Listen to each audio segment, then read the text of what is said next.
All right, let's just get started. AFCON 2023, last 16. So we are into the knockout stages. Group stages is a wrap. Okay? It's a wrap from the group stages. We are now into the last 16, the knockout stages of the AFCON 2023 tournament taking place in Ivory Coast. All right, so the first encounter of the last 16, the round of 16 of this year's African Cup of Nations took place between Angola and Namibia. Remember, these two countries are like border, they neighbors, right? So Angola is basically on the north side of situated north. You understand? North towards Namibia. So Namibia is literally on the southwest side of Africa, right? And then Angola is just up north from Namibia, okay? So it's just up north from Namibia. So these are neighbors. These are neighboring countries, right? Both of these countries actually exceeded expectations, to say the least, because nobody fancied these countries actually going through towards the knockout stages, okay? Remember, in Angola's group, they had Burkina Faso, the 2013 runners-up. They also had Algeria, the two-time champions. So basically, those were the two sides that were fancied to actually progress from that particular group. But hey, it actually turned out to be that Algeria were the biggest flop, alongside Ghana as well. You understand? As they were the ones that actually finished group. They finished last in their group, right? Angola surprisingly finishing as group winners with 7 points, Burkina Faso second with 4 points, and surprise packages Mauritania finishing with 3 points as one of the third best placed teams, in the tournament. That's what actually helped them to actually go through to the round of 16 of this year's tournament. So the game ended as 3-0, right? Angola won by 3-0, thanks to a brace by informed Gelson Dalla. As well as who else? Guess who? Who else but Mabululu? You understand? Who plays his trade at Egyptian Giants Al Ali Alexandria. So let's get straight into the game, right? So Gelson Dalla scored twice, as Angola, literally they shrugged off, an early dismissal of goalkeeper Neblu, to actually beat 10 men Namibia and reach, the quarterfinals of 2023 African Cup of Nations, right? So they are now like the first team to actually reach the quarterfinals of this year's African Cup of Nations. So Neblu was actually shown a straight red card, right? That was just a moment of madness from the Angolan goalkeeper. It was just a moment of madness, pure moment of madness, right? So he was shown a deserved red card in the 17th minute for handling the ball, outside of the area. To actually he handled, Bethuel Mazeu's shot outside of the box, but funny how Dalla was still able, that red card to Angola did not even seem to affect them anyway whatsoever. That numerical disadvantage did not seem to even affect their game of play, have any negative impact on their game of play, because just minutes later, Gelson Dalla did put Angola in front with a simple tap in 7 minutes before the break, right? And then obviously in the second half, we saw Cape Town Spurs Namibian defender Lubeni Haukongo was sent off for a second bookable offense, and 2 minutes later, Dalla doubled Angola's lead by powerfully heading home from a Freddy free kick. Okay, so basically that's how the game went, right? It was like pretty balanced, to say the least, right? Although following that time when Angola were at a numerical disadvantage following the red card of Neblu, you'd expect Namibia to actually take advantage of that. But it was actually ironic, to say the least, that Angola, despite the numerical disadvantage, they were still able to dominate their opponents. And that's exactly what we saw, because they were more dominant compared to Namibia. Because Namibia, I think this Namibian side were a bit fatigued. If you consider the draw against Mali, they put in everything into that game, right, to secure passage into the knockout stages. So you could see they were a bit fatigued. That's why you could see they were unable to spread the passes. They were unable to, create those spaces, create openings, irrespective of the fact that they had the numerical advantage. They were just unable to capitalize on that. I think credit must go to Angola because they still stuck to the game plan and it did not seem to affect their rhythm whatsoever, right? So again, Mabululu's neat finish, following a swift counter-attack midway through the second half, wrapped up victory and sent the Palencias Negras into the last 8 for the first time since 2010, okay? So, like I said, Neblu's red card did not cost Angola, in any way. As at the end of the day, the Palencias Negras, they reached the quarterfinals for a third time in their history, right? And Neblu, you remember he was booked for handling a through ball outside the area in Angola's group stage win. That was the last game of their group stage encounter against Burkina Faso. Although this time, referee Dahana Beda, had no choice but to send off the 30-year-old Mbuake. That was a deserved red card. You understand? Just a moment of madness, like I said, but lucky for him, fortunately for him and the Angolans, it did not affect them whatsoever, as they were still able to secure a comfortable, emphatic 3-0 victory over Namibia to actually set up a quarterfinal date with Nigeria on Friday in Abidjan. Okay, so Kialonda, right, Gasper's defensive mistake is actually what led to that error. Right, so Gasper's defensive mistake left Mazio through on goal, and it forced Neblu to actually charge off out of his box to actually stop the forward's attempted chip. Right, so eventually, seconds after that red card, right, the replacement goalkeeper, Angola's second choice goalkeeper Antonio Dominic, was called on into action straight away. Straight away, he was called into action. You understand? To actually make a brilliant save from a Dion Hoto free kick. It was actually a great free kick from Dion Hoto, as you could see what his intentions were. His intention was to actually place that free kick. Place it into the back of the net, right? But credit must actually go to Antonio Dominic because he read that free kick very well. He read it very well, and I think it also goes back to the fact that he was in the right position. His positioning was perfect. Straight up perfect. And from that point onwards, Namibia, they were also dealt a blow of their own just minutes later as Prince Chiweza, one of their stellar performers, one of their star performers in the tournament, was also forced off due to injury. So that was a massive blow for the Brave Warriors. And then from that point onwards, Angola suddenly, they seized control of the game, right? They seized complete control of the game.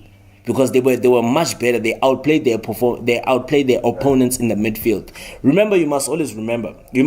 must always take into consideration of the fact that how you win football games, right, is through the midfield.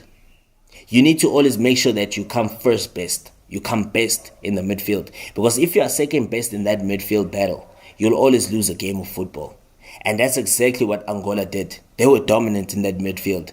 They were in cruise control, right? They were in cruise control of that midfield, as well as the fact that they were able to ensure that, look, whenever they had an opportunity to go on the counter, whenever they had an opportunity to play those dangerous passes, they always made use of those. They always capitalized on them. They capitalized on their opportunities that they created. They made sure that, look, their dominance does not go to waste at all. Because that's what you often see. We saw with Tunisia against Namibia in the first game. They were dominant over Namibia, but their dominance did not actually, reap much reward for them, as Namibia actually won that game in a shock victory, right? So Angola were in cruise control of the match, right? And credit must also go to Captain Freddy, because he had a hand in all 3 goals. Teeing up the opener after latching on a clever through ball from Gilberto, and then squaring the ball for Dala to actually tap in. It was a simple tap in. Dala, there was no way he would miss that one. You would bet your money on Dala to actually tap that ball easily into the back of the net. But once again, that was silk play. That was slick play and silk play from the Angolans, right? A great clever through pass from Gilberto, setting up Freddy on his horse, and then Dala, right position, right time, was there on hand to actually tap in that square ball from his captain Freddy. And then from that point onwards, unfortunately on the other side, the Brave Warriors' woes were compounded. when Hakongo, who was booked early he received the yellow card in the early stages of the first half for handling the ball, received these marching orders following a trip on Mabululu. And there was no need for him to do that. I mean, sometimes in football, you just need to have brains, man. You really need to think. I don't think how Congo was thinking there. There was no need for him to commit to that tackle. Honestly, because I could see he had cover. He had cover. There was no need for him to commit to that tackle. Yes, it was a goal. It was a dangerous counter-attack. Yes, perhaps it could have led to a goal. But remember, you need to always be clever. In high-pressure games of this magnitude, you need to always be clever as a defender, because remember, your team is at a disadvantage because they are behind. But remember, they also have an advantage because now you guys have a numerical advantage in terms of players. So therefore, irregardless of the fact that you are a goal down, you're still in the game because you have a numerical advantage, right? So now it's a matter of you capitalizing on that numerical advantage. Just, getting your heads in a cool space, right? Just playing as a team. Stop panicking. Just always make sure you have the ball, right? Just spread those passes. Don't panic. Just be more comfortable on the ball, right? And create an opening. But now, when you receive a red card yourself, now it's like, okay, fine. It's now going to be 10 against 10. You're just making things more easier for your opponents because now it's level, right? And you are behind. Your team is already behind.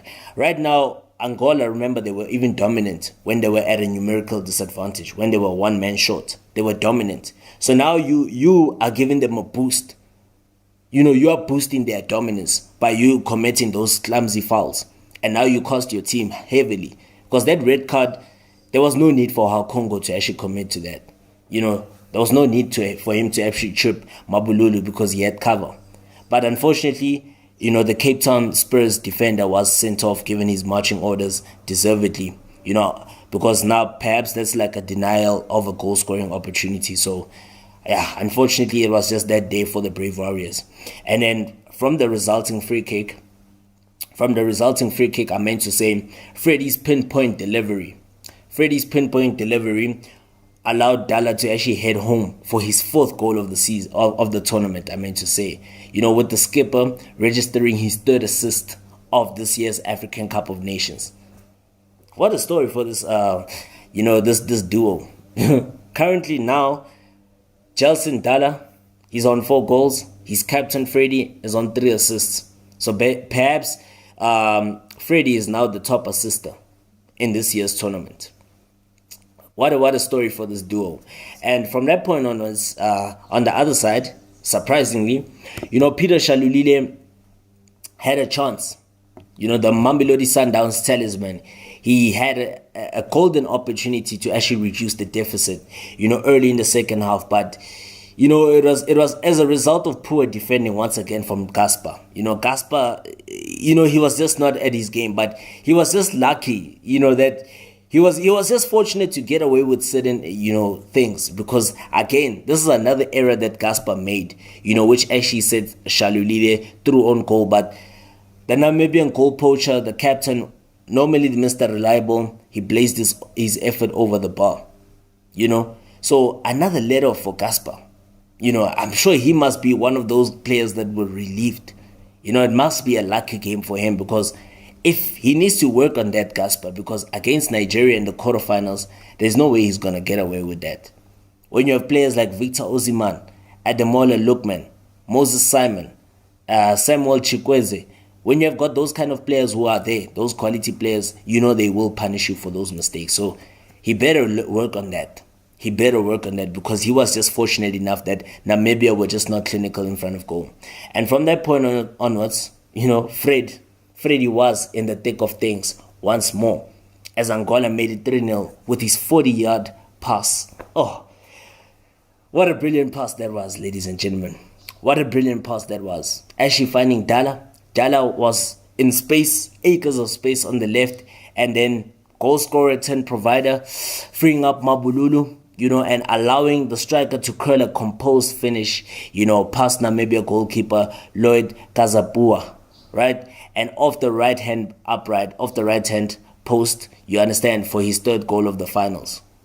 So even then, Angola, showed no signs of actually sitting back. With the 3-0, with a comfortable 3-0 lead, they showed no signs of actually sitting back. They still went at their opponents wanting more. I think Namibia just have to give credit to their goalkeeper Kasapua, because he made a good stop to actually deny Angola a fourth, right? Because again, this would have been another embarrassing 4-0 defeat for the Brave Warriors.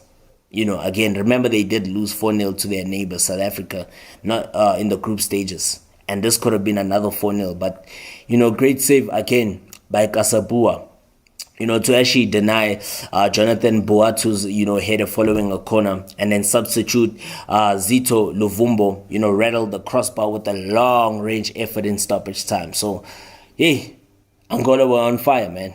Angola were on fire, to say the least. And then from that point onwards, right, Angola, having topped Group D, registered their first ever knockout win at the African Nations Finals, right? With their previous 2 quarterfinals appearances coming with, the tournament. Remember that time when Angola made it to the quarterfinals of the tournament only had 16 teams. So AFCON was only allowed 16 teams, which means that two teams from each group would progress to the next round. But currently it's now 3, so basically it's obviously the top 2 from each group, and plus the 3-4 best, third place teams also qualify. So perhaps they've raised the standard in a way, but it's funny how teams like Ivory Coast can make it to the next round with a goal difference of -3. Egypt and the Democratic Republic of Congo, making it to the next round without even, registering a single victory in their group stages. So it's actually weird. It's ironic, to say the least. But on the side of Namibia, despite being knocked out, there's a lot of positives that they can take from this AFCON experiences. Despite the fact that they lost 3-0, right? They were outplayed by the Angolans, but the positive that they can leisurely take is the fact that they registered their first ever victory at the African Cup of Nations, and they made it to the knockout stages for the first time in their history. So, kudos does go to the Brave Warriors. They did put in a good shift in this year's African Cup of Nations. They really did.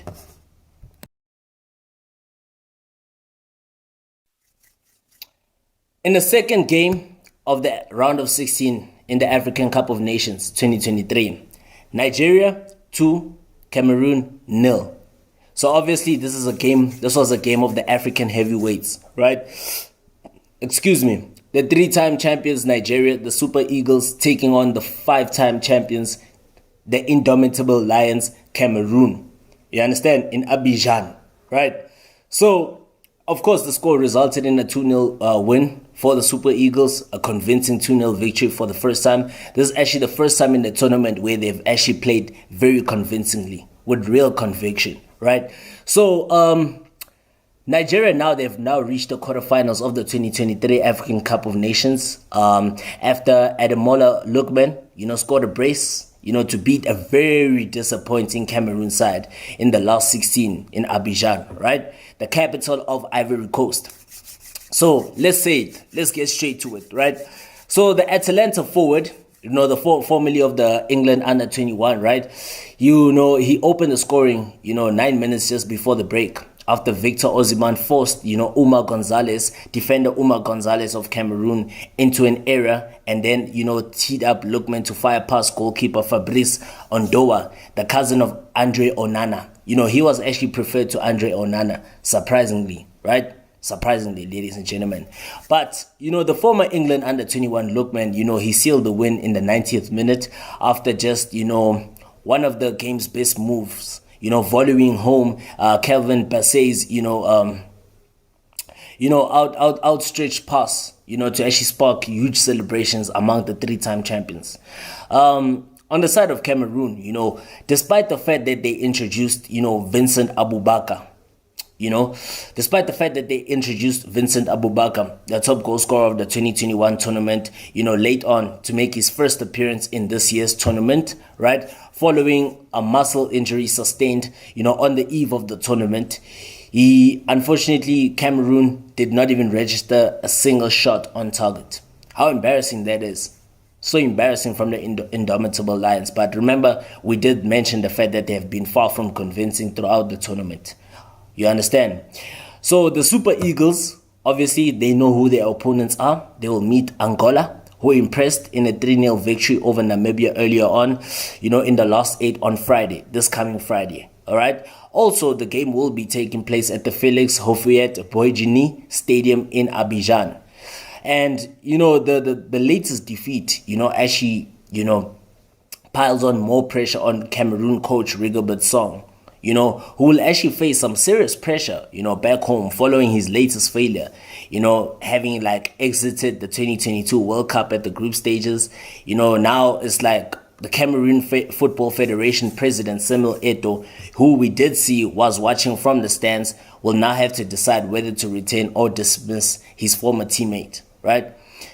But ironically, playing in a stadium where, they won the first of their 5 continental crowns, beating Nigeria in the 1984 finals, their opponents in this particular game, the Indomitable Lions, they looked disjointed throughout the game.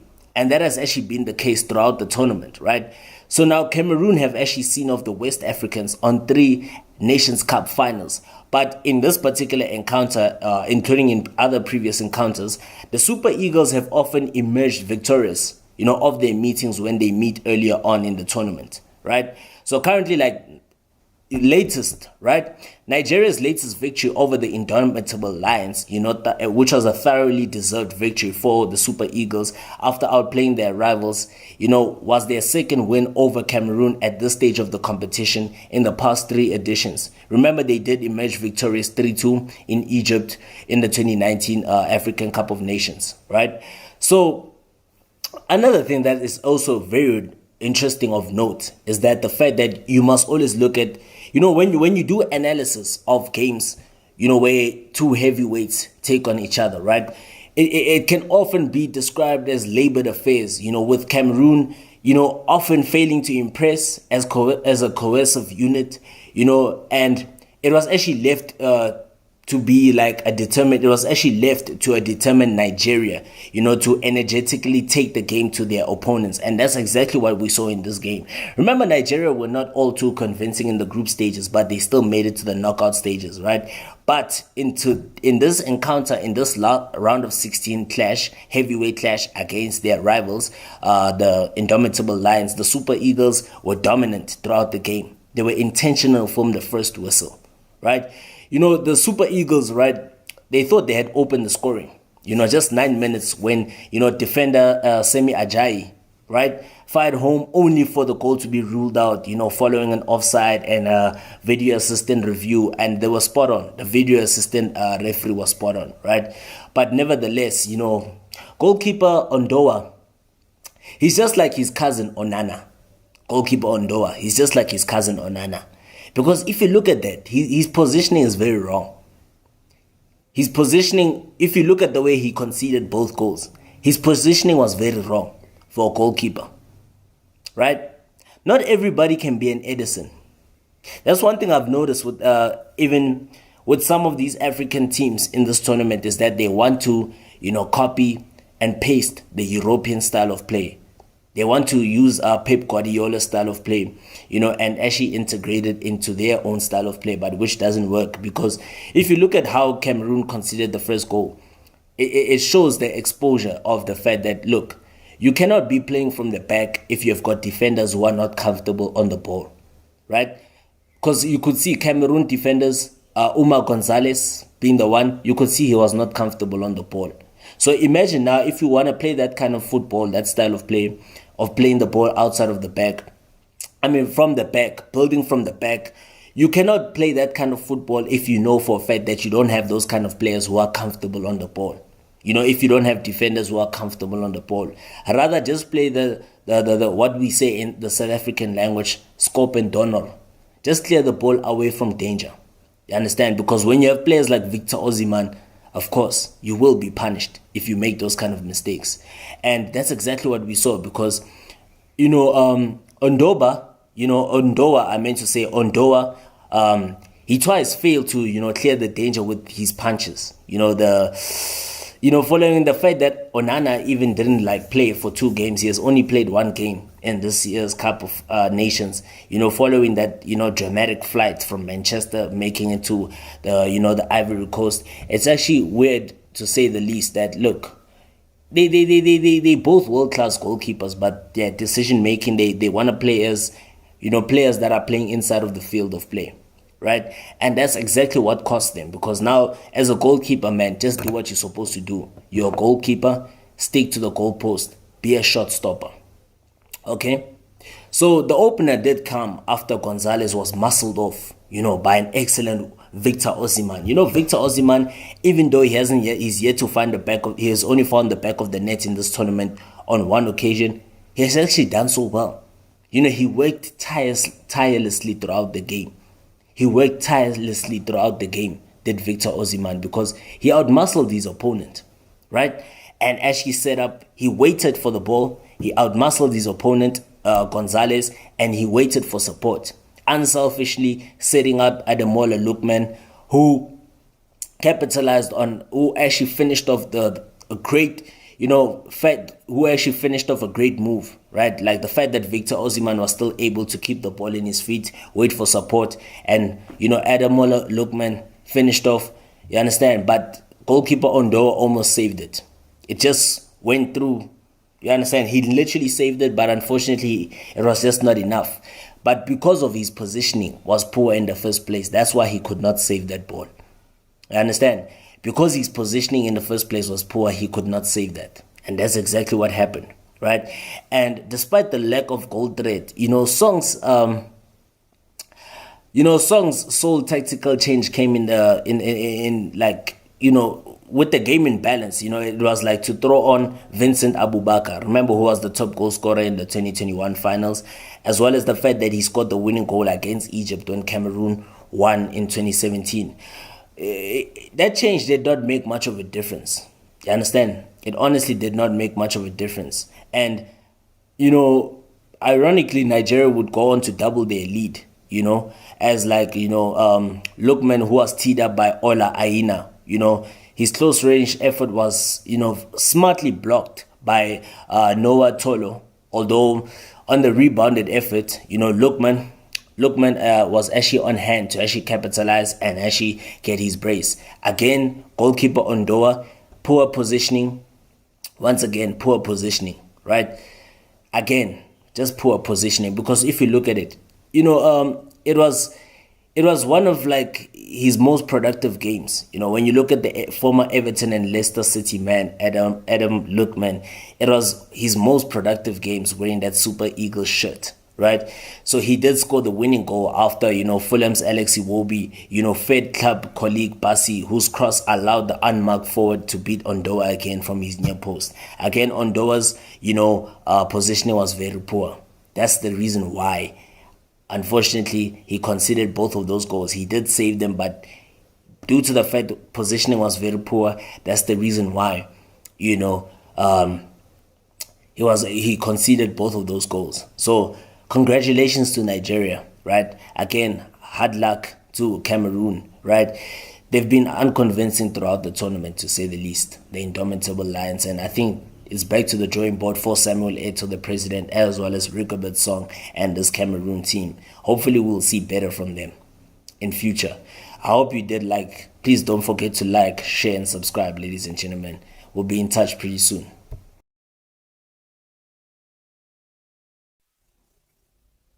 Right.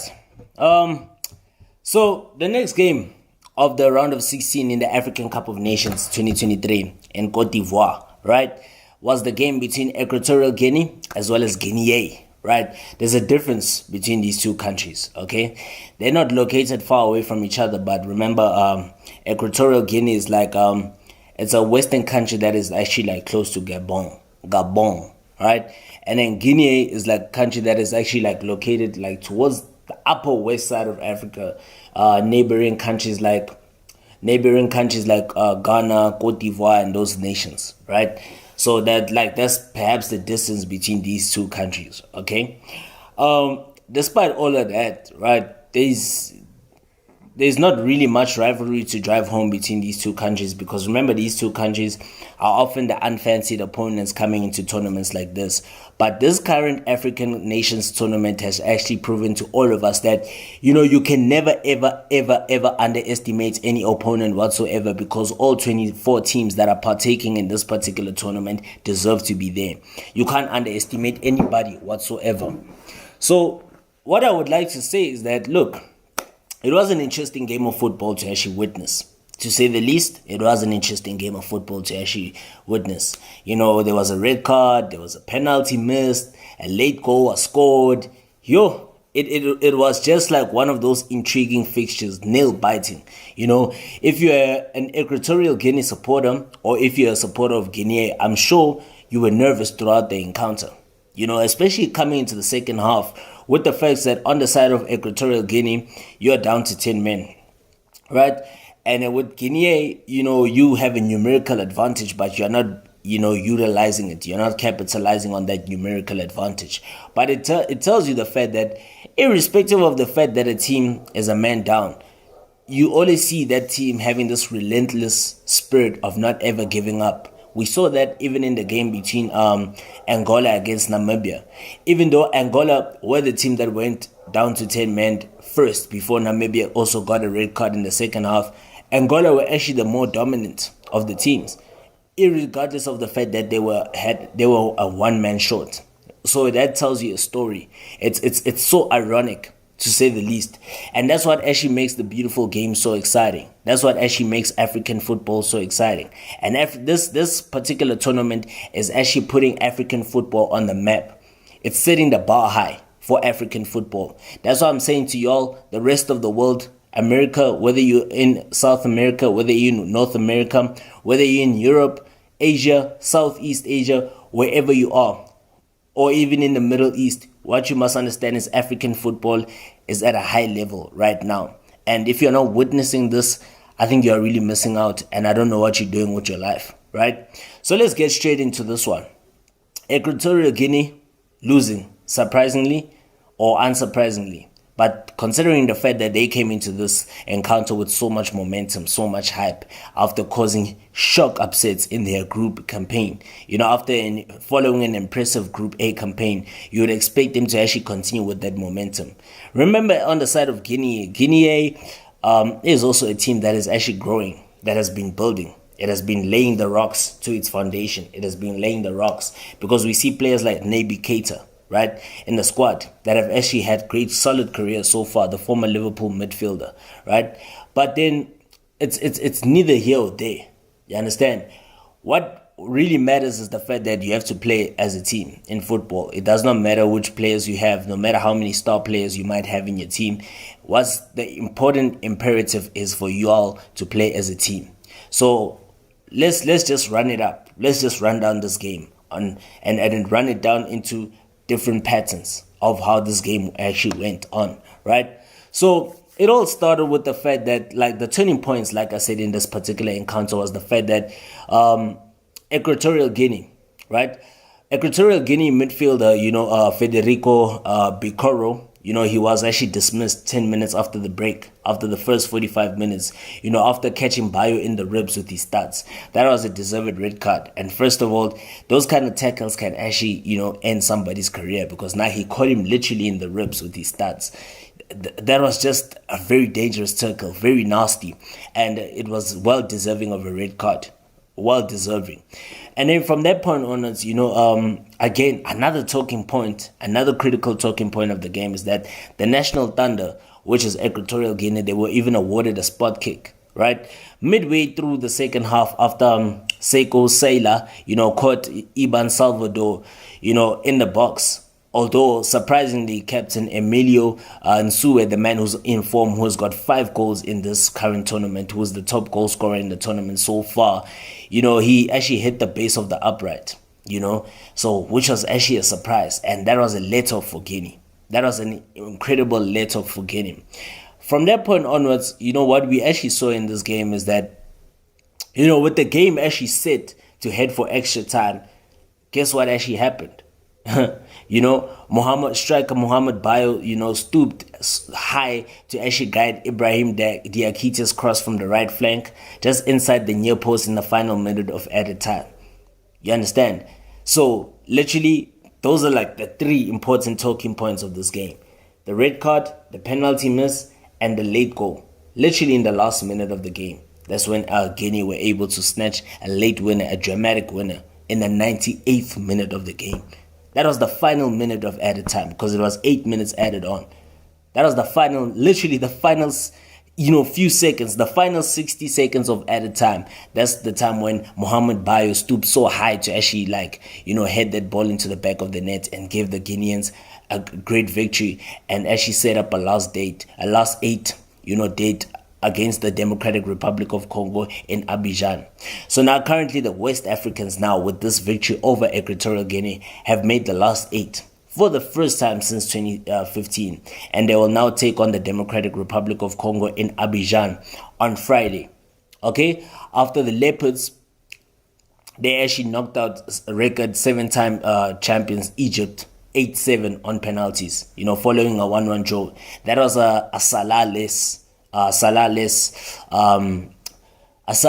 Egypt. An Egypt that didn't have their talisman Mohamed Salah, who was injured, who injured his leg in that game against Ghana, in that 2-2 draw against Ghana, right?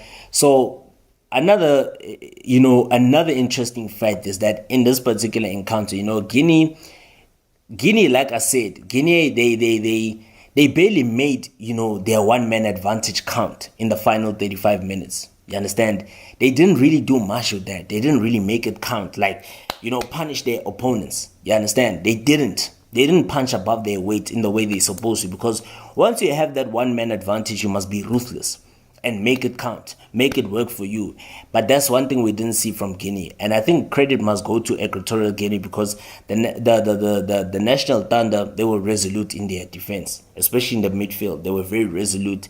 They were resilient enough, but unfortunately they couldn't be as resilient up until the final whistle. Although we saw goalkeeper Jesus Ovono, the former Orlando Pirates goalkeeper Jesus Ovono in the Equatorial Guinea goal. He was forced to tip a header from striker Ciro Girassi over the bar in the closing stages. Although Bayo's dramatic late goal broke the resistance of the Equatorial Guineans and gave the Sili Nacional their first triumph in 7 knockout stage appearances at the African Nations Cup, right? So, the Le Havre striker, remember Le Havre is a team that is in the top flight of French football. Currently, they are struggling for form because I see they are fighting a relegation battle, right? But, he plays it straight for Le Havre, in Ligue 1, in the French Ligue 1, right? That's how the French pronounce it, Ligue 1. As English-speaking people, we pronounce it as Ligue 1, the French Ligue 1. So, his header actually clocked at 97 minutes, 38 seconds. Like I said, that was literally the final minute of the game. The final minute of the game. 97 seconds, 38 seconds. That's when the goal was scored. In added time, in 8 minutes of added time. And it is the latest winning goal in a knockout match in the history of the African Cup of Nations. It is the latest winning goal in the knockout match in the history of the African Cup of Nations. I don't know if you guys find that stat to be significant, but I do. Maybe as a football fanatic, as a football lover, as a former footballer myself, I find that stat to be so incredible, right? Because history is always broken for so many reasons. It just tells you how high the standard of football is in our continent. It's just that the unfortunate reality is that we have politicians who are just corrupt to the core, who are actually not investing in the infrastructure of our sporting codes. They are not actually they're showing no interest whatsoever in terms of enhancing the talent that our continent has, because now we're seeing a brain drain. We see most of our talented players go on to represent European countries such as Belgium, France, England, Germany, Spain. That's one thing we are seeing, all because we don't have the correct leadership structures in place. You understand? So imagine now what could have happened. You could have seen players like Pogba also playing for Guinea, right? You could have seen players like Ansu Fati, the former Barcelona winger who's currently on loan at Brighton Hove Albion. He could have been playing for Equatorial Guinea as well. You understand? So that's just a number of several players that are supposed to be playing at this particular African Cup of Nations, right? So remember, Equatorial Guinea, again, they were like basically the surprise package, of the group stage, winning Group A ahead of Nigeria. Excuse me. So like I said, Equatorial Guinea, they were like actually the surprise package of the group stages. Okay, so remember, they won Group A ahead of Nigeria, the 3-time champions, and 2-time champions Ivory Coast, right? Ivory Coast just made it to the last 16 via the skin of their teeth because they needed, results to go their way in order for them to actually progress to the last 16, where they will face off against defending champions Senegal in Yamoussoukro, right? So remember, Nsue, currently he has netted 5 goals, who's now the top goal scorer. He's now topping the goal scoring charts in the African Cup of Nations this year in Ivory Coast. So like I said, in the first 45 minutes of this game, there was a scant of action, in the final third, with Bayo sending an effort, into the side netting early on, and then Guinea teammate Morgan Gulugalvi, right? He fired over from long range, and then Nsue blasted a volley over the bar from 12 yards, 2 minutes after the restart. But then the complexion of the game did change following that red card to Bikoro, after, a through clearance in the midfield and actually catching Bayo with some fierce force. You understand? And I think that literally did not really cost Equatorial Guinea that much, that red card. I think it was just a penalty miss because, when you're playing in the knockout stages of a major international tournament such as the African Cup of Nations, those are the opportunities that you need to capitalize on. Missing a penalty, missing goal-scoring opportunities, clear-cut goal-scoring opportunities are very costly in this tournament because you will be punished if you don't capitalize on those opportunities. As well as what we did see from that point onwards is that we saw the fact that, Equatorial Guinea, that's the thing about Equatorial Guinea. They have never really showed much consistency at all, coming into these tournaments because, right, Equatorial Guinea, like I said, they were handed a glorious chance, you understand, to actually take the lead, but then Nsue, I don't think he was really confident enough to actually take that spot kick. Okay? He was not confident enough. So that's why he actually now hit the upright. You could even see in his body language. He didn't look like a player who was literally, confident. Luckily, he sent the goalkeeper the wrong way, Ibrahim Kone, but he was just unfortunate to actually hit the upright, right? Aside from the header that Kurasi's header, a team effort from right back Diakita was all Guinea could muster before, the board, before 8 minutes was put on board. You understand? That's the only thing that Guinea could muster because they did not, take, advantage of that, the fact that they were a man up. They had a one-man advantage. As well as the fact that, the West Africans, right, Guinea, they have to improve a lot in terms of many things if they are to make it that far into this tournament, right? They do face off against the Democratic Republic of Congo. Surprisingly, the Democratic Republic of Congo have never even they've never even won a single game so far in this tournament, but they're already through to the quarterfinals, which is just ironic, if you ask me. It's so ironic, That's the irony of this current African Cup of Nations tournament.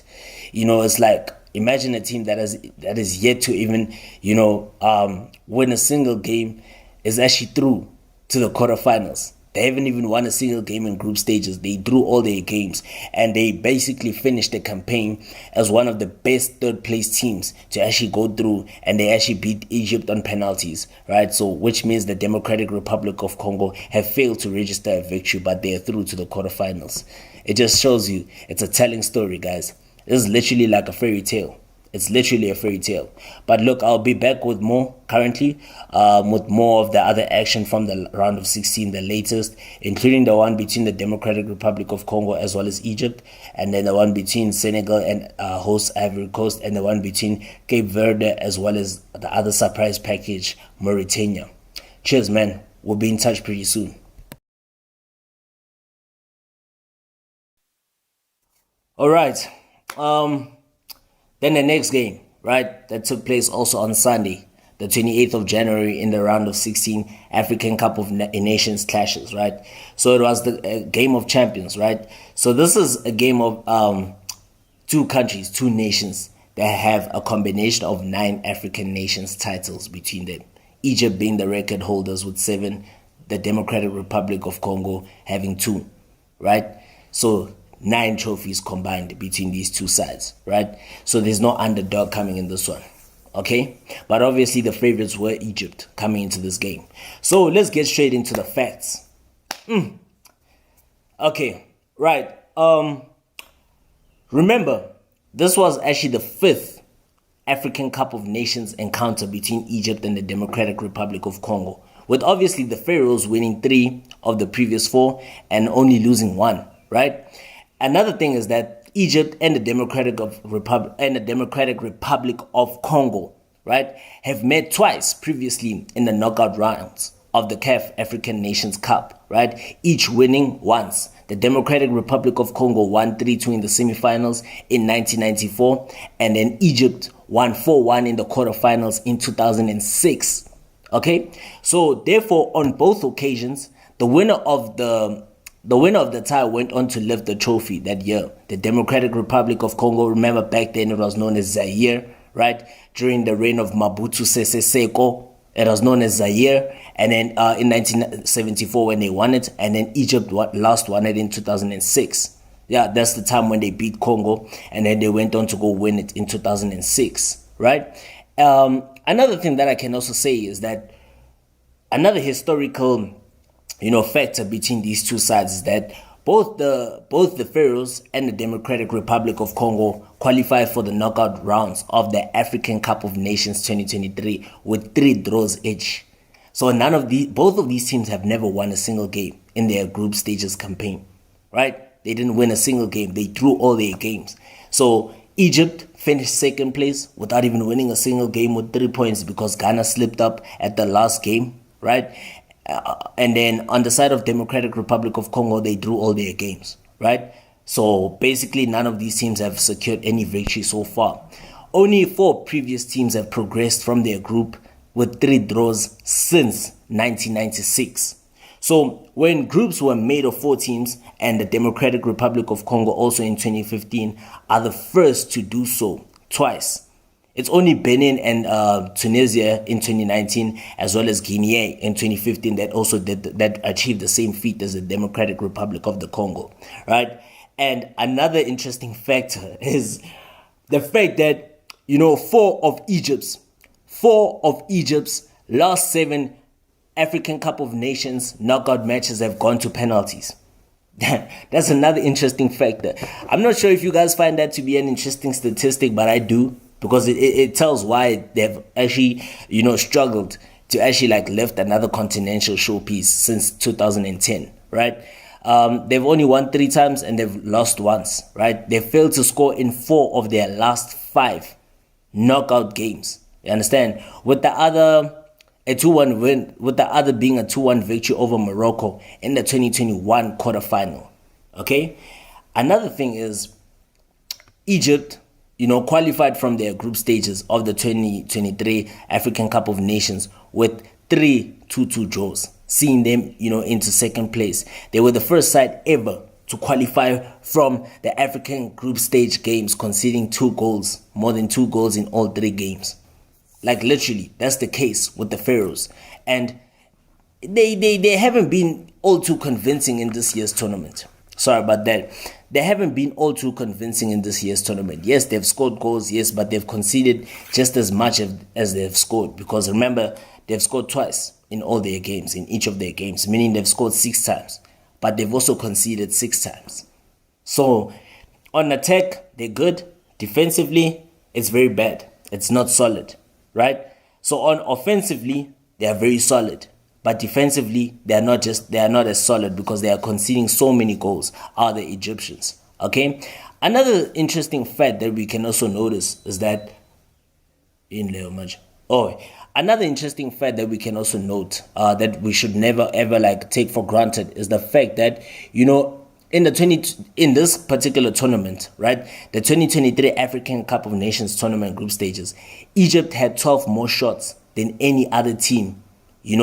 So basically they've had 59 shots at goal coming into this clash against the Democratic Republic of the Congo, right? So it's only Morocco who have had 18 shots on target more than Egypt did, because Egypt have only had 17 shots on target, right? And another thing about Egypt is that they've faced, the fewest shots of any other team, right? Which is 18, just like level as their opponents, the Democratic Republic of the Congo, right? And another thing is that despite only playing 91 minutes in this year's African Cup of Nations group stages, right, Egypt's Marwan Attia started more sequences that ended with a shot than any other player in the group stages. Perhaps that's an interesting statistic from an individual perspective. It shows how key he has been, right, for the Pharaohs, right? And then another thing that we can also notice from the Democratic Republic of Congo is that they scored just only 2 goals in the group stages. They scored only 2 goals in the group stages. Only 3 sides have netted fewer in this tournament, which is Tunisia, Namibia, as well as Tanzania, right? What's funny is that Namibia have also qualified. Namibia have only scored 1 goal throughout the tournament, but they were still able to qualify to the next round. While, only Cote d'Ivoire, have the lowest conversion rate. Remember, Cote d'Ivoire have only scored twice from 46 shots at goal. That's just incredible statistics. So they've only got a conversion percentage of 4.4%. That's the conversion rate of Ivory Coast, the host nation. It's only 4%. So they've only converted 2 shots, right, out of 46 shots at goal. That's the lowest, right? As well as the Democratic Republic of Congo, they have got the second lowest conversion rate, right? 4.6% conversion rate.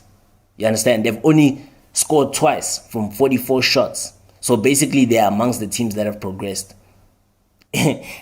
That's another interesting statistic. The teams that have got the lowest conversion rate have made it to the next round. The teams that have never even secured victory in the group stages have made it to the next round. So that's just how interesting, how, perhaps you could say, most might argue and say that the standard is very high in this year's African Cup of Nations. Others might say that the standard has dropped, all because of these shocking stats that I'm actually mentioning to you guys right now. So another thing from an individual perspective is that Mustafa Mohamed has scored in each of his 3, African Cup of Nations games in this particular tournament, right? So he's the first Egyptian player to score in all 3 of their first games in the AFCON tournament since their top goal scorer Hussam Hassan in 2000, right? So no Egyptian player has scored in their first 4 at a single AFCON, while the only 2 to score in 4 different matches are Ali Abo Gresha, 4, who netted 4 times in 1974, as well as Ghetto, who netted 5 in the 2010 tournament, right? So those are just interesting stats from an individual perspective. And you wonder, Mustafa Mohamed just scored again. So he literally broke the record. But we'll get into the analysis of this game currently. We'll get into it. We're just speaking about the facts before we get into what actually happened, what panned out on the field of play between the 7-time champions as well as the 2-time champions. I'm referring to Egypt and the Democratic Republic of the Congo. Again, last but not least, before we get into real business. Right, so former Newcastle United defender, who is the captain of the Democratic Republic of Congo, Chancel Mbemba, right? He made the most ball carries, right? Which is like 68. He has made 68 ball carries from the back, carried the ball the furthest distance, which is like 790 minutes, staggering 790 meters. A staggering 790 meters as a central defender, and progressed the ball the furthest upfield, which is like 633 meters of any player in this year's African Cup of Nations group stages. Incredible. Incredible. But let's get straight to it. So the game between the Democratic Republic of the Congo as well as Egypt resulted in a 1-1 draw. So it went into the lottery of penalties, and the Democratic Republic of Congo, the Central African country, emerged victorious via penalty shootout 8-7, right? So guess how many penalties were scored? How many penalties were taken? 18 penalties were taken, and out of those 18 penalties that were taken, right, it was 8-7.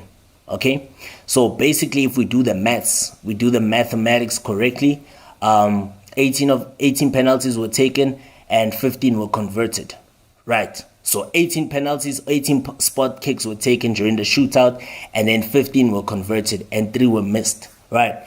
But let's get into what took place, what took place on the field of play for the 120 minutes of the game. So the Democratic Republic of the Congo, right? They went ahead for the first time at the tournament. You understand? Whenever they've scored, they've never gone ahead. They could have done so against Morocco in the group stages, although unfortunately Cedric Bakambu did miss from the spot kick. So they went ahead for the first time in the tournament as the Young Boys midfielder. Young Boys, he currently plies his trade in the Swiss league for Young Boys, right? I'm talking about the goal scorer, Meshak Elia, who nodded in Yohan Wissa's, cross to put the 67th ranked team in the world ahead for the first time, which was a surprise. It spurned everybody by a surprise, right? And remember, this tournament has illuminated success for the underdogs, right? The underdogs are actually the teams that have literally surprised us. But then, unfortunately, their lead only lasted for 9 minutes. As Mustafa Mohamed again broke the record, becoming the first Egyptian to actually score in the first 4 games of the African Cup of Nations. Mustafa Mohamed converted a penalty, you understand, on the stroke of halftime, after Ahmed Higazi was caught by a flailing arm from Dylan Batushigna. But I sincerely don't think that was a penalty. I think that was harsh, because remember, as a defender, you are jumping. Right? So obviously you need to raise your arms, you understand, to keep the balance, right? But I guess we have seen some of those ones given, right? But unfortunately for defender Batu Binshika, he did actually catch his man Hegazi. Remember Hegazi, for those of your Premier League fans, you might remember him. He was on the books of West Bromwich Albion, in the Barclays Premier League. So yeah, he was caught, and he was actually the captain for the Egyptian side in the absence of their talisman Mo Salah, right, who was actually watching the game from England. So he was going to be back in action for the Egyptians had they made it through to the quarterfinals, although it was not meant to be, right? And then following that particular moment in time, right, we saw Egypt. There was not actually much in the second half from both of these sides, to say the least. There was really not much to actually drive home about. Although we saw some late drama after, Egypt finished the game with 10 men, after left back Mohamed Hamdi was shown a second yellow card 7 minutes into extra time for a missed-time lunge on Simon Banza, right? So imagine now Handy, became the first Egyptian player to receive a red card at the African Cup of Nations since Medat Abdel, Hadi in the 1998 African Cup of Nations match against Morocco, right? So this is actually historical. There's just always, what's so interesting about this year's African Cup of Nations is that we're seeing historical, groundbreaking records being set for positive reasons and for the wrong reasons. You understand? For good and for bad.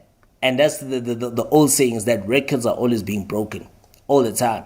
And for that particular moment in time, we didn't really see much, from both sides. I don't think that the Democratic Republic of the Congo did not make use of their one-man advantage, despite the fact that they had more of the ball they had the lion's share of possession, but they did not make it count. They did not make the use of it, good use of it, right? So obviously this game was forced to go into the lottery of a penalty shootout. And for the fact that this game went into a penalty shootout, you then remember the fact that, none of these teams have secured victory. You understand? None of these teams have secured victory in this year's, Nations Cup.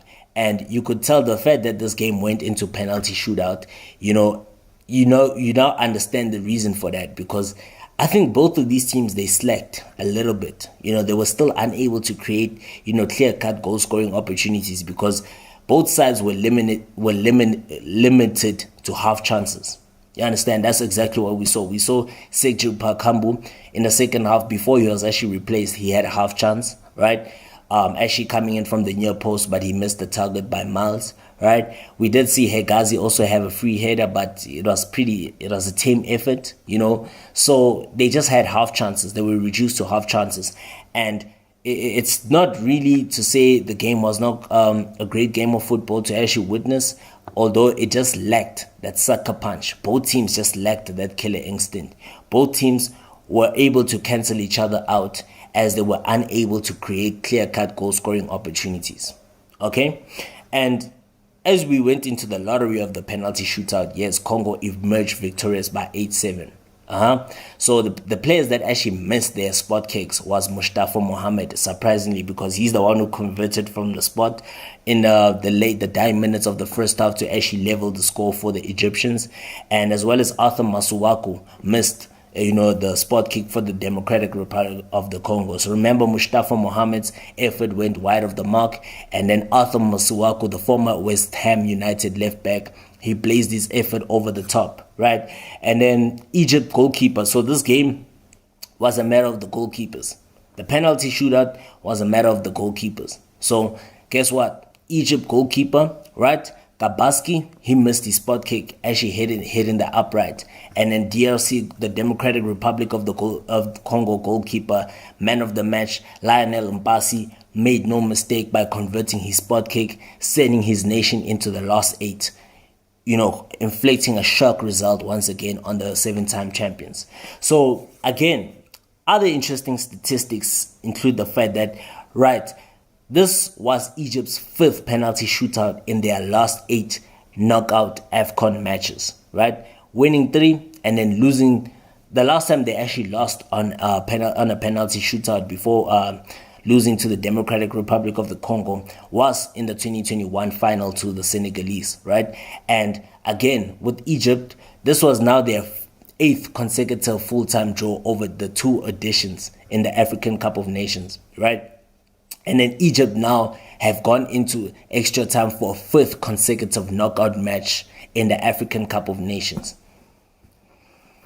Staggering, quite staggering statistics. But congratulations once again to the Democratic Republic of Congo.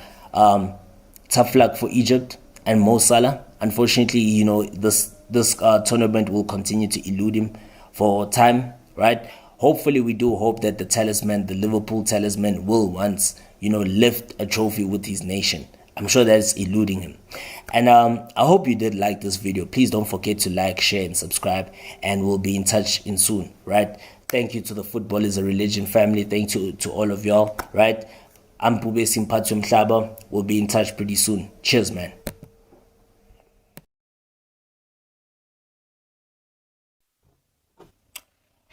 All right.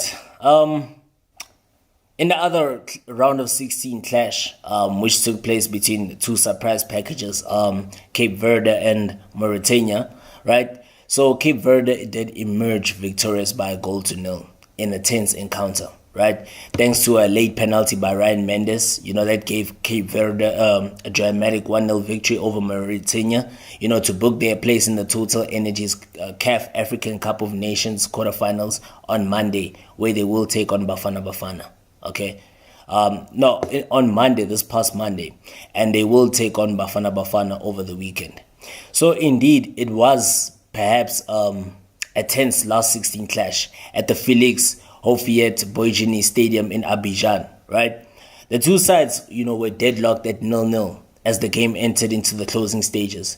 And from that point onwards, we knew that Cape Verde were going to dominate the game, and that's exactly what they did. They dominated possession, they dominated chances, with Jovan Cabral having a goal disallowed for offside in the opening minutes. But, Mauritania's defense still held resolute. They stood resolute, they stood firm, and, they continued playing, right? They were still in the game, and as the match wore on, Cape Verde continued to press on while Mauritania posed threats on the counter-attack. And that's exactly what the game plan was.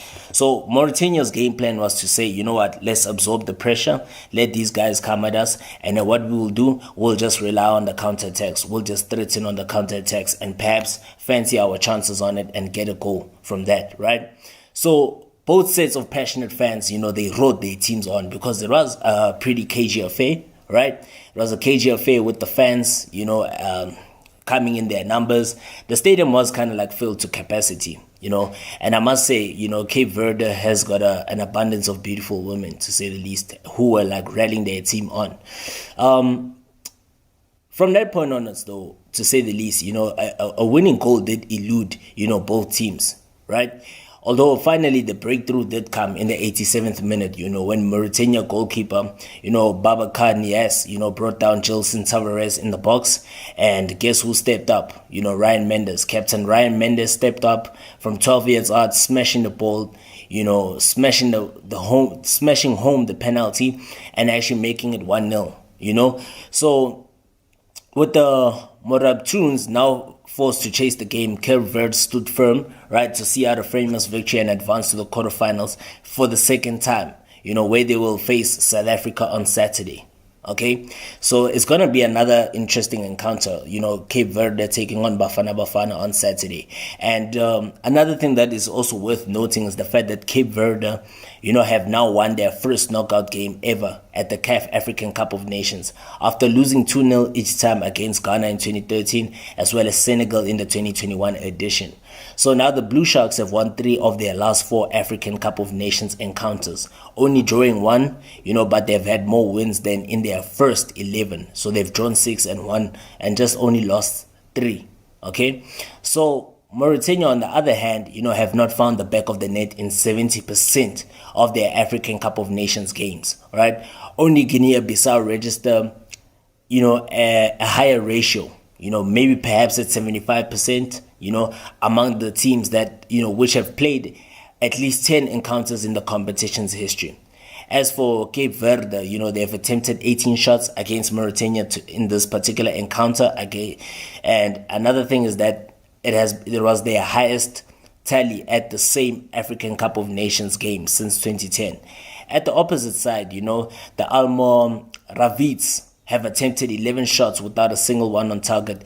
They even missed a goal-scoring opportunity, a clear-cut goal-scoring opportunity. And that chance that Mauritania missed, came back to haunt them. That was a clear goal-scoring opportunity. I think the striker should have done better of Mauritania. And from that particular moment onwards, we know for a fact that it's only Ghana that have fired more shots without finding the target, in the same African Cup of Nations encounter since 2010. 16 shots, none on target, and that came against Cote d'Ivoire in the final of the 2015 edition, over 120 minutes. Remember, that was the last time the host nation won the African Cup of Nations against Ghana in Equatorial Guinea.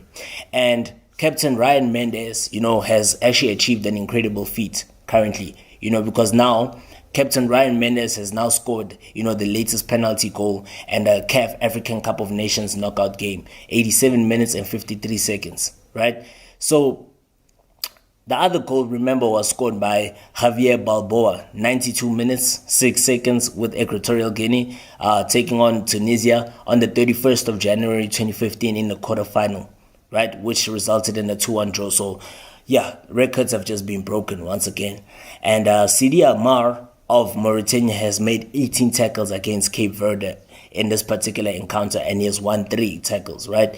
So that is like basically the joint highest tally in the same 2023 CAF African Cup of Nations game, equaling Aissa Laoundeni with Tunisia versus South Africa. So out of the last 3 AFCON editions, only Adama Guerra 9 with Burkina Faso versus Cameroon in January 2022 has made more tackles in the same encounter in the competition.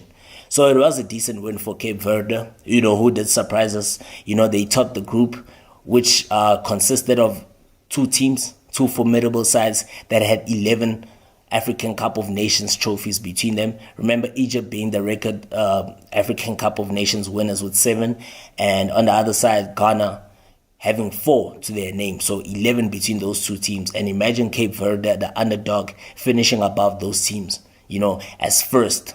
And now the journey still continues, where they will face off against the 1996 champion South Africa on Saturday, who also claimed the famous victory over the favorites Morocco on Tuesday evening.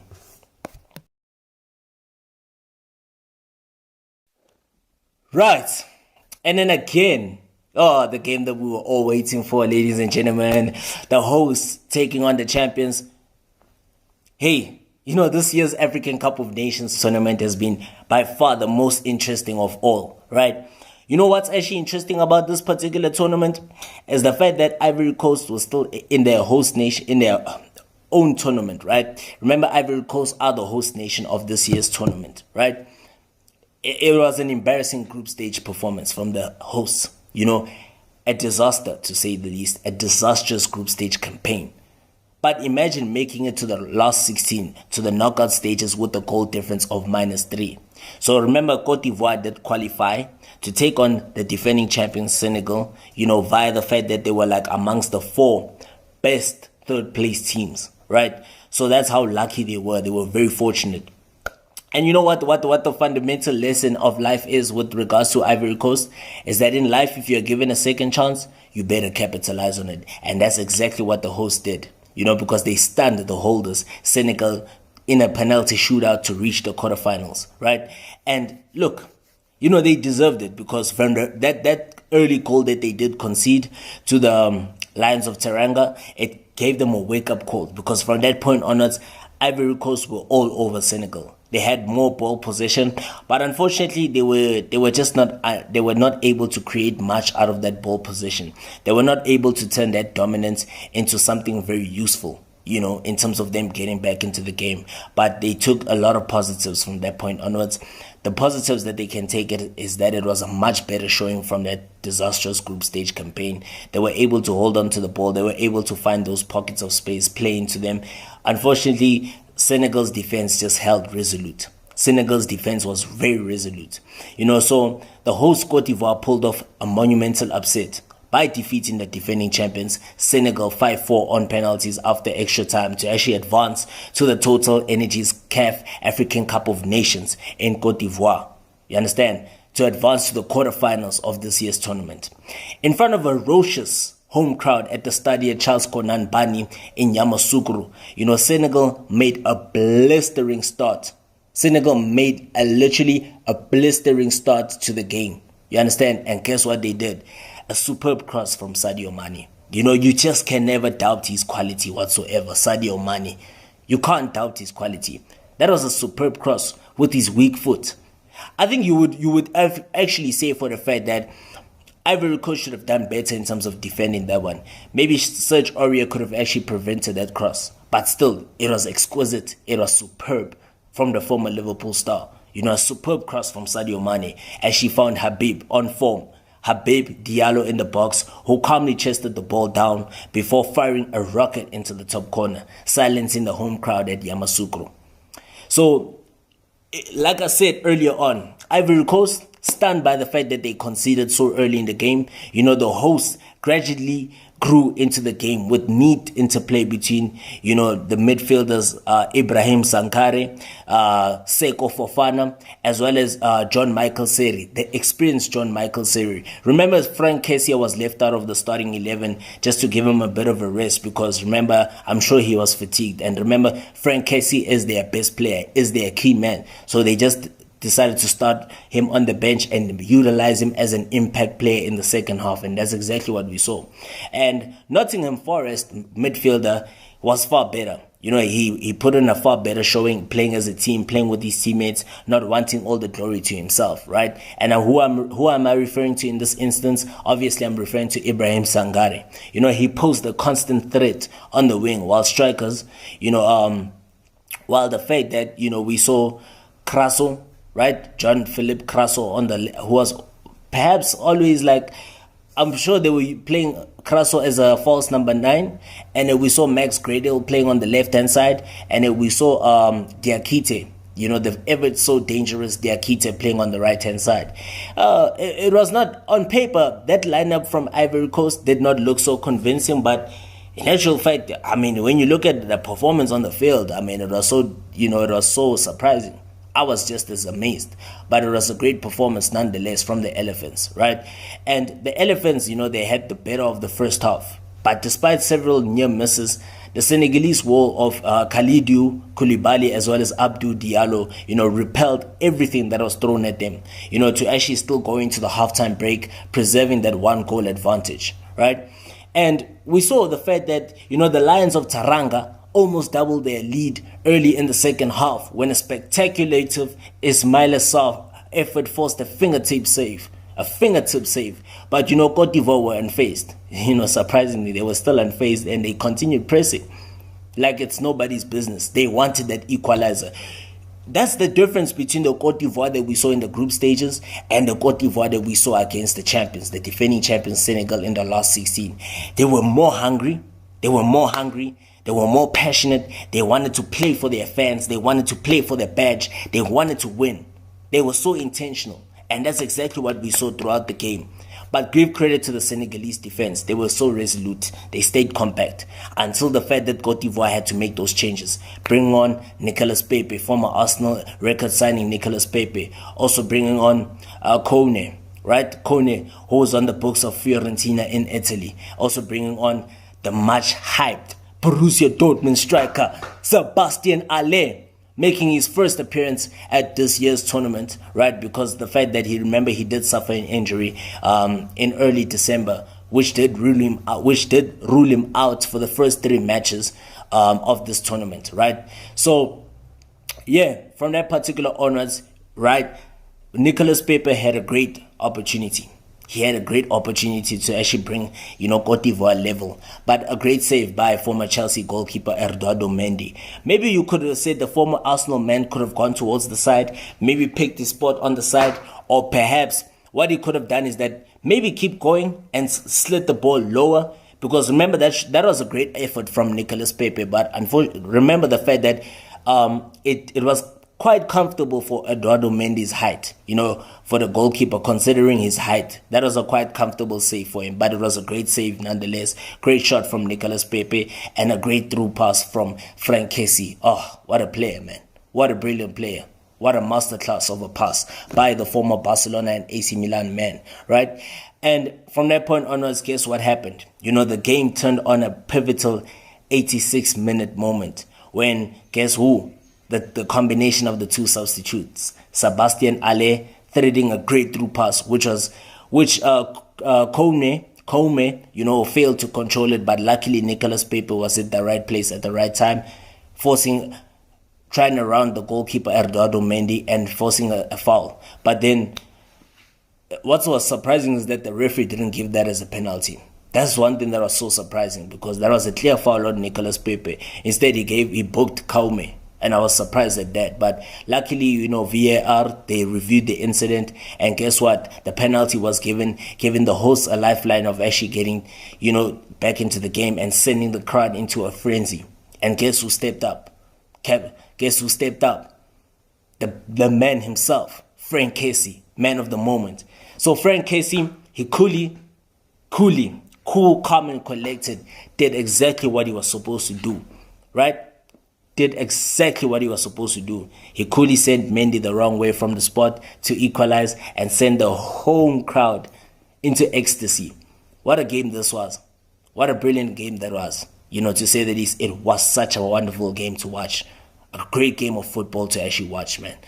Enterprising, enticing, exciting. Despite the fact that Ivory Coast did have the lion's share of the ball possession, Senegal's game plan nearly worked, right? But unfortunately, against this Ivorian side with the quality of the players that they have, you can never shut them out for too long. There will come a time where they will knock on the door. And before that, Senegal, that penalty goal by Ivory Coast meant that Senegal did rule their missed chances. Remember, Sadio Mane did have a great opportunity to actually double the lead. Just firing his effort slightly wide of the goal. So this penalty that was scored by Frank Kessie sent the game into extra time. And, in extra time we did see, chances did come, came and went for both sides, but the scores remained level. And in the shootout, each side netted their first 4 penalties. But when Kaifa Koulibaly's effort came off the upright, Kessie stepped up to smash home the winning kick, capping a remarkable turnaround for the hosts, following a disastrous group stage campaign. You understand? Cote d'Ivoire showed tremendous resilience and spirit to actually dethrone Senegal, who have to relinquish their title, unfortunately. And the Elephants march on, and it's like, a completion of redemption, because few, including myself, right, gave the Elephants hope of coming into this last 16 clash against a star-studded side, but led by Captain Serge Aurier, the former Spurs and PSG right back. The spirited hosts fought until the end and rode their luck at times, against a proliferate, against a profligate, you understand, a profligate opponents, So this result blows the tournament wide open. The defending champions are out and the unfancied hosts march on in dramatic style. They will face on their neighbors, Mali. They will face their neighbors, Mali, in the quarterfinals.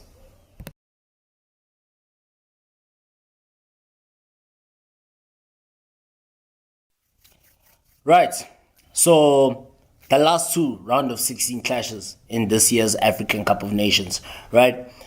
So a derby, between 2 West African countries that have actually grown, that have actually grown in terms of, being competitive, at continental stages, right? Remember Burkina Faso, not so long ago, they were the finalists of the African Cup of Nations before, in 2013 when the tournament was in South Africa, losing to the Super Eagles of Nigeria 1-0 in that final. And as for Mali, Mali has actually improved over the years. They've gradually improved. They gradually becoming a more competitive team. So it was difficult to tell between these two, tough opponents on who was actually going to emerge victorious and, progress to the quarterfinals of this year's, continental showpiece. But in this instance, it was the Malians that emerged victorious with the 2-0 victory over Burkina Faso, right? So as we know, Mali booked a quarterfinal meeting with hosts, Ivory Coast, by holding on to actually beat Burkina Faso at the 2023 African Cup of Nations. How it actually started was an own goal from Edmond, an unfortunate own goal, to say the least, from Edmond, defender Edmond Tapsoba, gave the Eagles a 3rd-minute lead, and Mali had several chances to add to their advantage, before the halftime break. All I can just say is that, Lassine Sinayoko has been very key for the Malian side, right? We did see he made it 2-0 early in the second half with a finish through the legs of the goalkeeper, Herve Coffey, and out of favor, Aston Villa forward Bertrand Traore pulled the goal back for the Stallions from the penalty spot just before the hour mark. So that was Bertrand Traore's 3rd, goal for Burkina Faso at this year's continental showpiece. But all of them have come from the penalty spot. And Issoufou Dayo, actually was caught up in a situation where he actually thought, he had equalized for the Burkinabe in the final minute, but his header from a free kick was ruled out correctly for offside, and Mali saw out 8 minutes of added time. The Eagles now, they've reached the last 8 for the first time since 2013, and Eric Chelly's side will now face the Ivorians on Saturday, which will be, I'm assuming 5 o'clock South African time, for a place in the semi-finals. So it will be a crunch encounter between, again, neighbors. Remember, Mali and Ivory Coast are neighbors. You understand? So it's going to be an interesting crunch encounter between both sides. And, both sides, I'm referring to Mali and Burkina Faso, They had rested players in their final group outings, with Mali making 6 changes coming into this one, Burkina Faso making 4 for West African derby, which was played in front of a passionate crowd in Corojo, I meant to say. And the Eagles, seized the initiative from the get-go. With Amadou Haidara rattling the right hand upright, with a free header from Hamari Traore's cross from the right. The ball rebounded back to a flat-footed Tapsoba just outside the 6-yard box, and the centre-back footed, into his own net, despite not being under pressure to put Mali ahead. I don't understand why Tapsoba, actually did that. He was not focused. I think it was just lapse of concentration. He was just caught up in two minds. It's just lack of concentration. A player who was just caught up in two minds, and look, he actually cost his team dearly, because now Burkina Faso paid the price heavily from that resulting own goal. And from that particular moment in time, we saw like Dio sent, a mistimed header well over the bar, and the rest of the first half, felt like one-way traffic as Mali forward Adama Nas Traore, fired over, right? And Inform Sinayoko also had a powerful strike saved by Kofi, and Kamari Doumbia, shot narrowly wide of the left-hand post. From that particular moment in time, you could see Burkina Faso were becoming more desperate in order to get back into the game, right? To actually force a 2-2 draw, and perhaps go into the lottery of extra time. But as we also saw, remember, Burkina Faso boss, Hubert Veloud, made a double change at the break. But, his side was still caught snapping straight, away when Hamari Traore released Sinayoko on the right, and the striker advanced into the area before beating Kofi, from a narrow angle with the left-footed finish. From that particular moment onwards, at least, few minutes later after doubling their advantage, the Stallions were given a lifeline, right? When the video assistant referee sent Ibrahim Mutas to the touchline screen, and the Libyan official decided that, Babuka Kiki Kouyaté had handled Issa Kabore's cross. And guess what? From the resulting spot kick, out of favor Aston Villa forward, like I said, Traore made no mistake from the spot, scoring his third penalty of the finals in Ivory Coast to make it 2-1.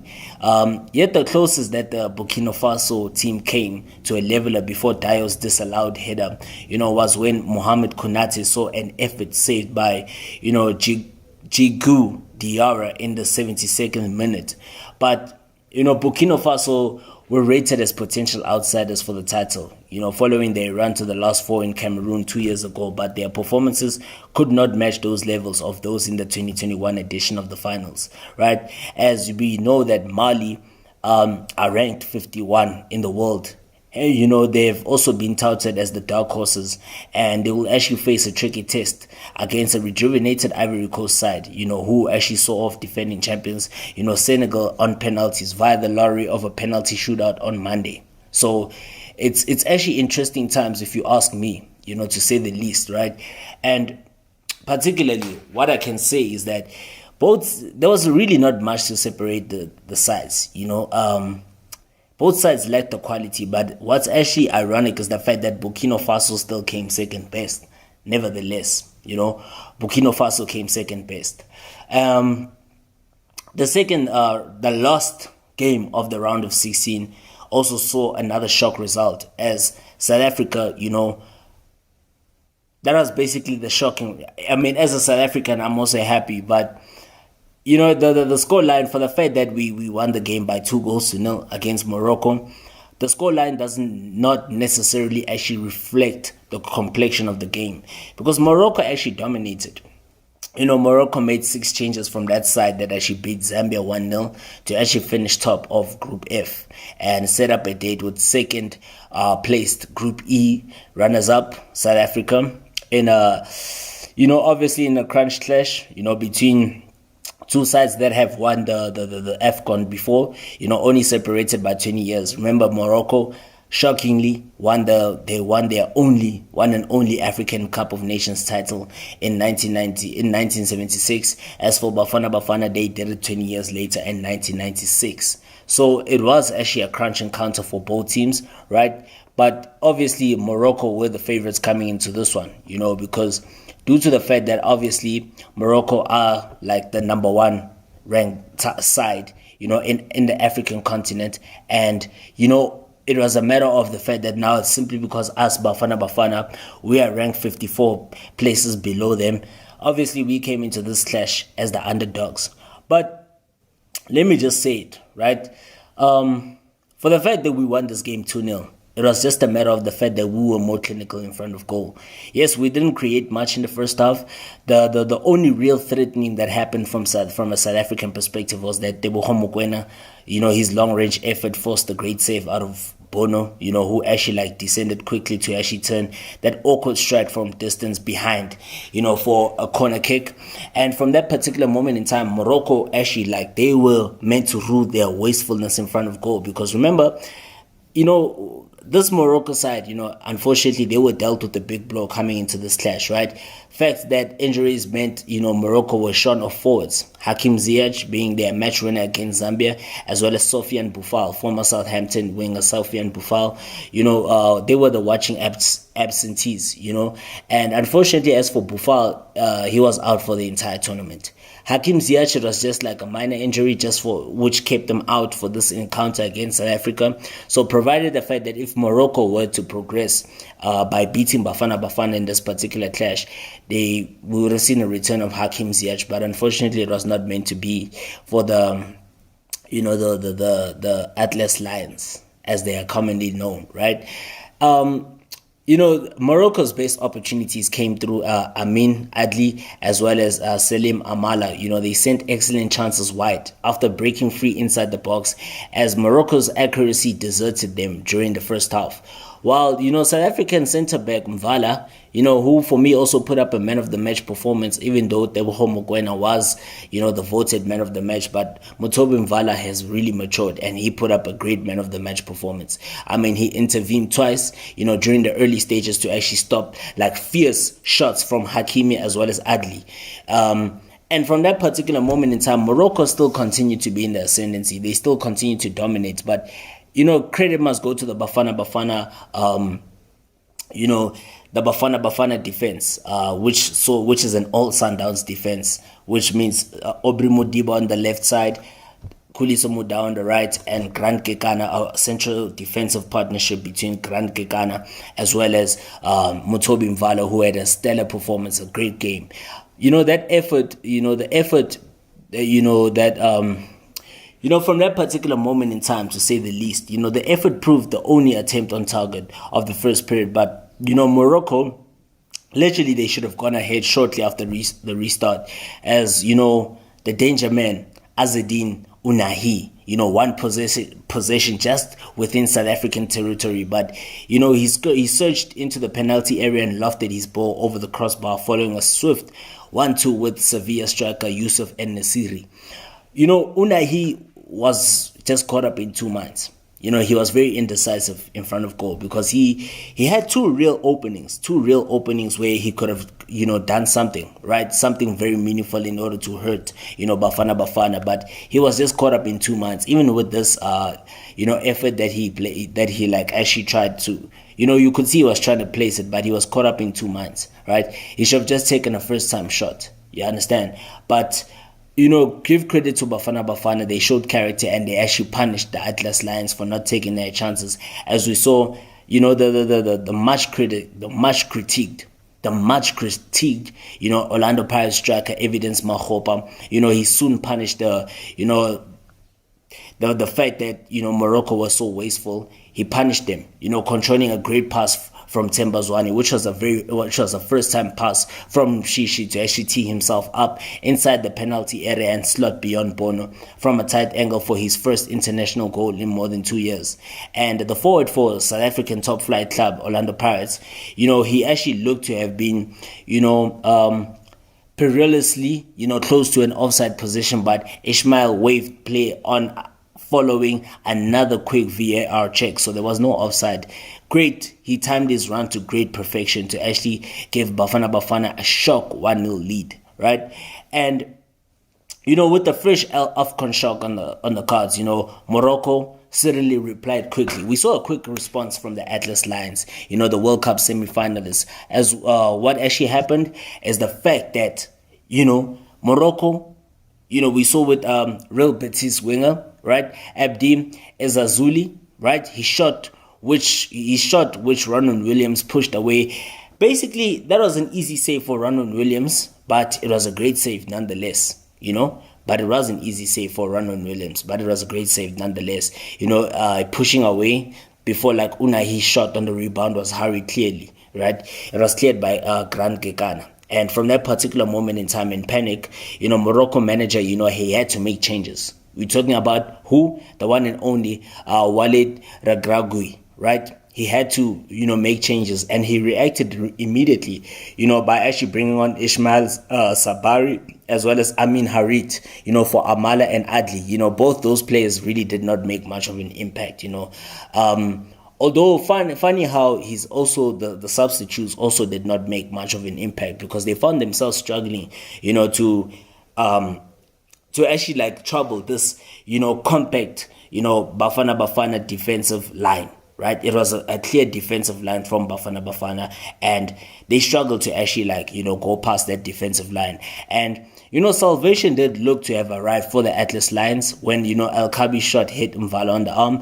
That was a clear penalty, and the spot kick was awarded. Following a pitch side monitor check by Ismail, only for Hakimi to smack his effort against the top of the bar. And I think for me that penalty miss is what actually meant that, South Africa were going to win their game. They were well on course to actually win the encounter, right? Because remember, that was Morocco's lifeline. And for the fact that Hakimi blazed his effort over the bar, hitting it with too much power, look, we knew that South Africa were going to capitalize on that because there was not much time remaining for the Atlas Lions to actually get back into the game. And guess what actually happened? Sofiane Amrabat, Manchester United midfielder, was sent off given his marching orders. And guess what happened? Teboho Mokoena, the unsung Teboho Mokoena from that free kick. What a brilliant free kick that was. He curled it straight. You understand? A brilliant curler, right? To actually send shockwaves across the continent and the world at large. And Bafana now will meet Cape Verde in the quarterfinals on Sunday. So I'm definitely looking forward to that one. And I hope you guys are also looking forward to it too. You understand? I hope you share this video, and please don't forget to subscribe, man. We'll be in touch pretty soon. Cheers.